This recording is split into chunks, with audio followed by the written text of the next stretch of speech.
ওয়াহিদ মিন 70 জুজ মিন নারি জাহান্নাম। দুনিয়ার আগুন জাহান্নামের আগুন এক আগুন নয়, দুনিয়ার আগুনের চেয়ে জাহান্নামের আগুন কমসে কম 70 গুণ বেশি তেজওয়ালা। তো দুনিয়ারটাই 1 সেকেন্ড রাখতে পারি না মোমবাতির উপরে, ওটা কেমনে সহ্য করবো? আল্লাহ বললেন এই জাহান্নামের আগুন হলো আল্লাহর আগুন। চিল্লায় বলেন কার আগুন?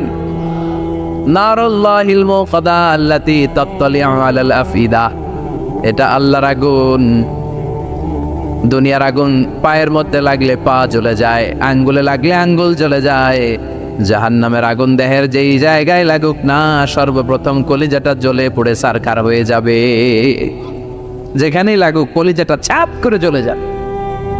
আল্লাহ সেদিন বলবেন ওমতাজুল ইয়াউমা আইয়ুহাল মুজরিমুন, পাপীরা আলাদা হ। 2টা লাইন ধর, 2 লাইন হবে, একটা জান্নাতীদের লাইন আর একটা জাহান্নামীদের লাইন। জাহান্নামীরা চিৎকার চেঁচামেচি করবে, জাহান্নামীরা কান্নাকাটি